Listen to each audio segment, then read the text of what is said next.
उनको भी मेरा करोड़ बार प्रणाम। और जो भी आप में से भी जो भी कोई गौ माता के लिए दान पुण्य करना चाहते तो आप कर सकते हो अपनी इच्छा के माध्यम से। जो करेंगे नंबर आपको हम नंबर बता देते हैं।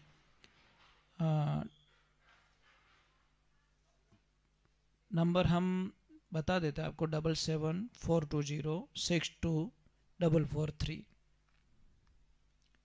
420 ये गूगल पे नंबर है।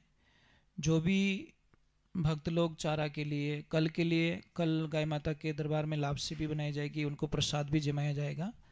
तो जो भी दान पुण्य करना चाहता है इस नंबर पे कर सकते हैं।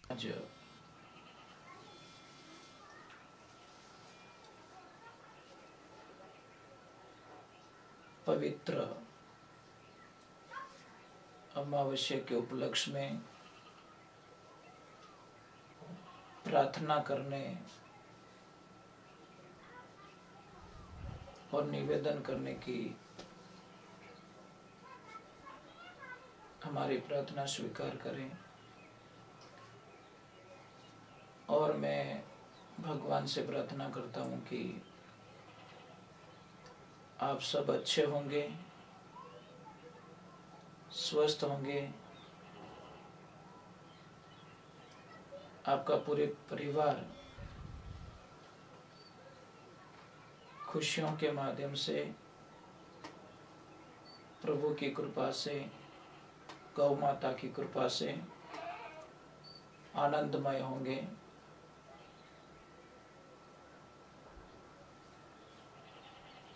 महापुरुषों,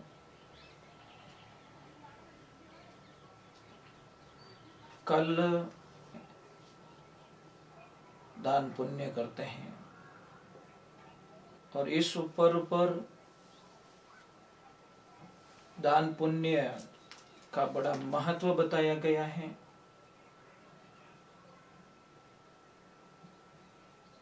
इस ऊपर सूर्य देवता और शनि देवता का पूजन बड़ा महत्व बताया गया है।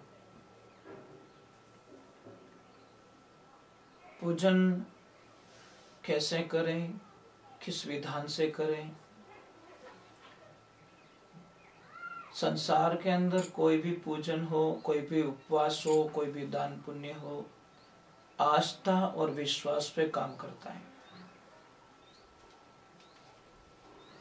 जैसे हम कोई भी बीज धरती में बोते हैं, मातृभूमि में, धरती में उसको बोते हैं, तो हम बार बार उस बीज को निकाल के चेक नहीं करते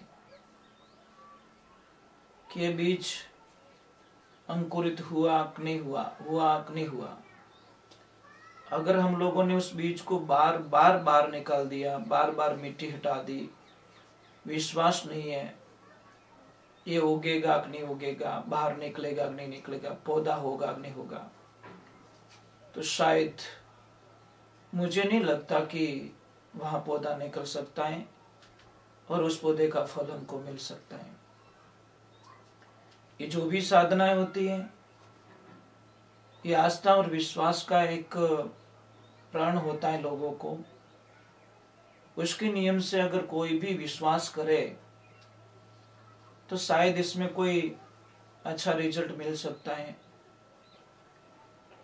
तो मैं तो आपसे प्रार्थना करता हूं कि विश्वास और आस्था के साथ में भगवान का पूजन कीजिए। एक माँ बच्चे को जन्म देने से पहले उसके दिमाग में ये बात कभी भी नहीं आती कि मेरा बच्चा है, शायद इसने मेरा कहा नहीं मानेगा, तो ये मेरा बच्चा मुझे बुढ़ापे में मेरा सहारा नहीं बना, तो ये बच्चा पढ़ लिख के इसको जॉब नहीं लगी, तो क्या ऐसा माँ कभी सोच सकती है? क्या पिता कभी सोच सकता है? ऐसा वो कभी नहीं सोचते, कभी विचार नहीं आता उनको, तो भी माँ उस बच्चे को जन्म देती है महाराज। उसी प्रकार हम लोगों को भी आस्था के प्रति अविश्वास कभी भी नहीं आने देना है। एक माँ अपने बच्चे के प्रति कभी अविश्वास प्रकट नहीं करती, उसी प्रकार एक भक्त भगवान के प्रति कभी भी अविश्वास प्रकट नहीं करता। हे महापुरुषों, ये जीवन है आनंद से जीने के लिए मिला है, तो मैं आपका समय खराब नहीं करूंगा और मैं नहीं चाहता कि आपका समय खराब हो। समय बड़ा कीमती होता है।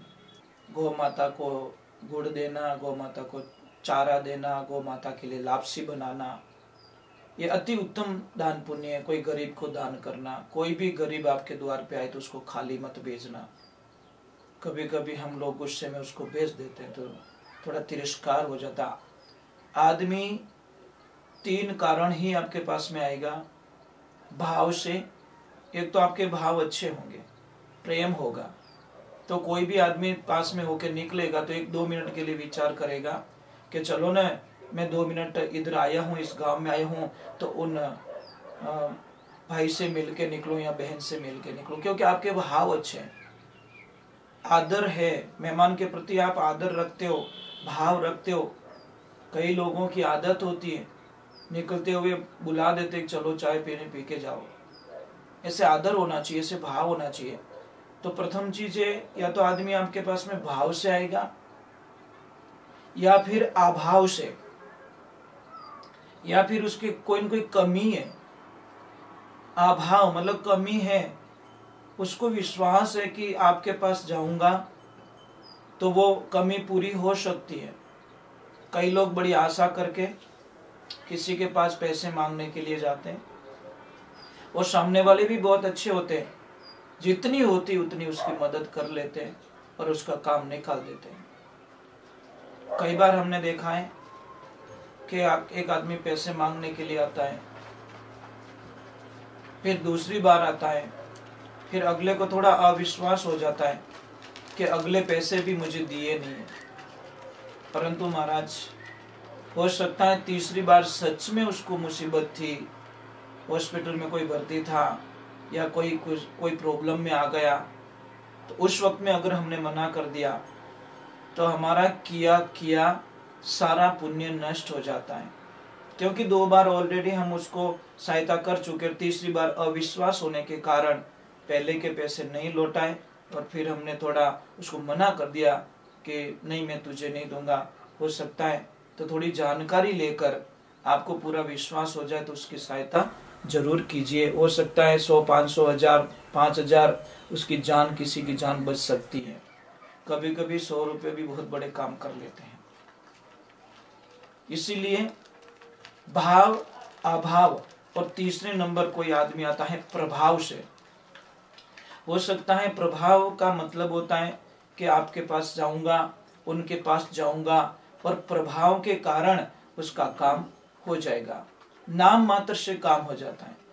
जैसे मैं कई बार आपको बता चुका हूं कि कोई गरीब किसान था, और गरीब किसान ने अपनी जमीन बेची थी, और जमीन बेचने के बाद में वो गरीब किसान ने सोचा कि मेरे पास में ये पैसे को कहाँ रखूंगा, क्या इतने साल तक कहाँ रखूंगा।